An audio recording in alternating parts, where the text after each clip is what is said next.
Prenons un peu d'altitude, cap vers la Haute-Savoie, qui n'en est pas à sa première audace. Rappelons quelques faits d'armes. À la fin du XVIIIe siècle, Aix-les-Bains innove en exploitant pour la première fois ses eaux thermales à des fins de bien-être et de santé. Cette audace, qui a bien sûr toujours cours aujourd'hui, offre à la ville une renommée et une attractivité mondiale. En 1874, Sadi Carnot, ingénieur et futur président de la République, participe à l'installation d'un système de vannes sur le Thiou. Ce dispositif précurseur permet de stabiliser le niveau du lac, rehaussé de 20 cm, assurant un débit régulier indispensable aux moulins et ateliers de la ville et réduisant les risques d'inondation en adaptant le flux aux saisons. Inauguré en 1948, le barrage de Génissia incarne une prouesse technique et une ambition nationale. Il fut à son époque le plus grand barrage d'Europe, rien que ça. Avec ses 6 turbines, il devient, dès 1949, la principale source hydroélectrique française, ouvrant une nouvelle ère pour l'énergie nationale. 1955, à présent, le téléphérique de l'Aiguille du Midi est inauguré. Reliant Chamonix à 3800 mètres d'altitude, il devient à l'époque le plus haut téléphérique du monde. Ce projet audacieux incarne une prouesse technique en haute montagne et marque un tournant dans l'aménagement alpin. En 2025, la Haute-Savoie continue de conjuguer ingénierie, audace et respect du territoire. C'est dans cet esprit d'innovation utile que s'inscrit aujourd'hui Sian avec le projet Synergie, un dispositif d'accompagnement à la rénovation des bâtiments publics. Merci à Joël Beaugrasset, son président, de venir nous en parler.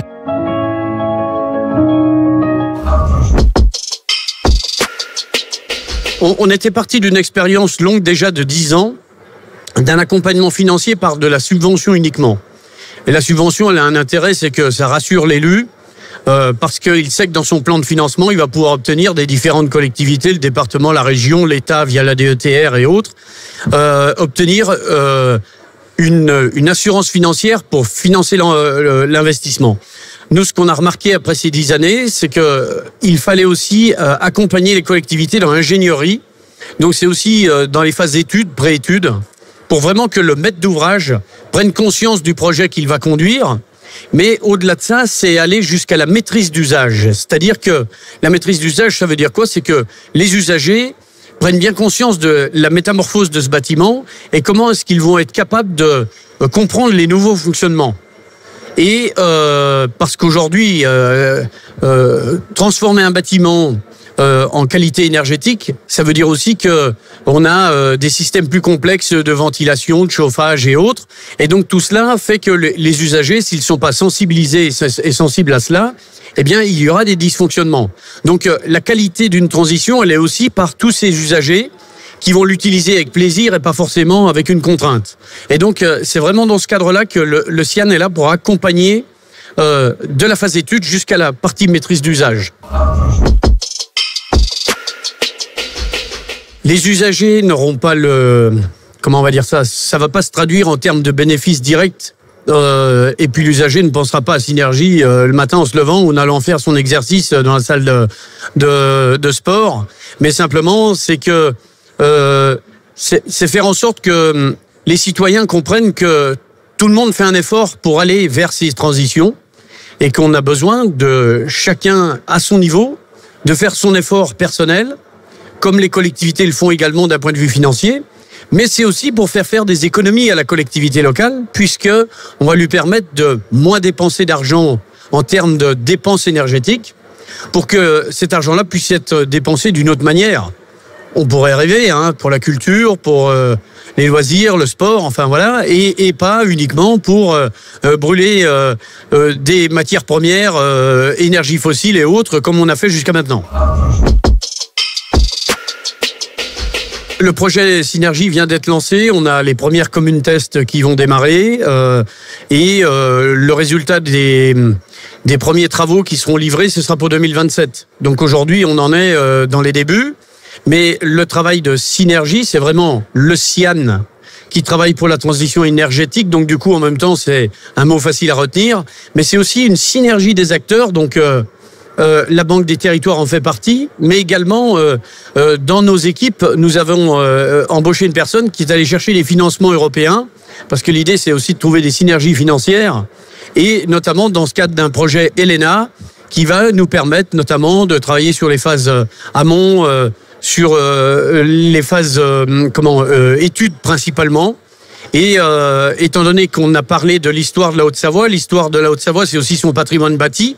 Et donc la transition énergétique, attention, c'est pas le camion de polystyrène qui va débarquer et qui va enrober les bâtiments, mais c'est bien aussi avoir une réflexion spécifique sur la qualité architecturale des bâtiments et comment est-ce qu'on est capable de rendre cela. Parce que le récit d'un territoire, c'est aussi le récit de ses bâtiments, c'est le récit d'un lieu, et tous ces récits-là doivent être rassemblés pour que ça tienne.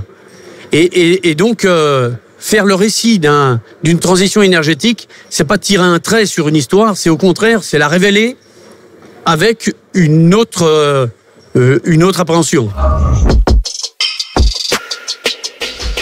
L'objectif, c'est de faire en sorte que le syndicat d'énergie, c'est 104 délégués, mais ce sont plus de 300 adhérents, on va dire, entre guillemets, par les collectivités locales et les intercommunalités et autres.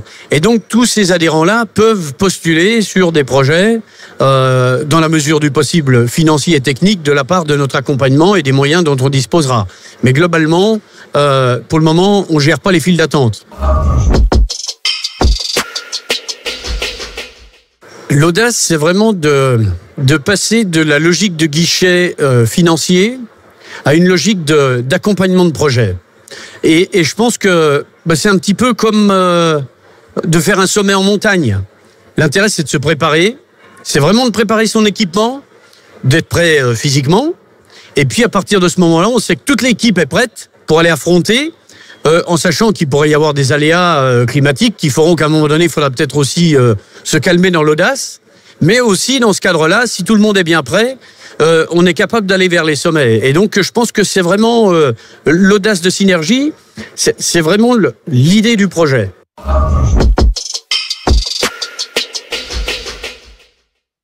Alors, deux éléments essentiels. Déjà, vous l'avez présenté tout à l'heure avec le téléphérique de l'Aiguille du Midi.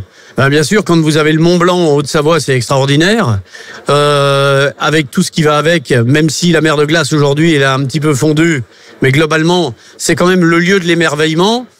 Merci les Anglais qui sont venus découvrir ce magnifique patrimoine glaciaire et autres, et qui en a fait aujourd'hui une carte de visite. Mais aussi, c'est ces lacs, le lac Léman que l'on partage avec les Suisses, et puis le lac d'Annecy. Et puis, en fait, voilà, la Haute-Savoie, c'est une petite France, puisqu'on a à la fois lac et montagne. On a des moyennes montagnes, on a des plaines agricoles, puisque l'agriculture est également très présente avec ses nombreux fromages. Et donc, c'est extraordinaire pour passer à la fois un bon moment, pour se nourrir avec plaisir. On a également des vignes, donc on aura toujours de quoi se restaurer, ça on le sait. On aura de quoi se faire plaisir aux yeux. Et puis, comme je vous le disais, le milieu naturel est génial. Pour celui qui a envie de se mesurer à la montagne, il peut aller très haut. Et puis pour celui qui a envie d'être un contemplatif, eh bien, il monte sur une petite colline et là, c'est l'effet waouh. Oui, bien sûr. Déjà, mon directeur général des services, Benoît Dupertuis, mais bien sûr, il est là. Voilà, il a eu la super idée de proposer ce système synergie. Alors, je lui disais attention, il faut pas créer des usines à gages administratives. Et donc, aujourd'hui, il travaille à nous rassurer.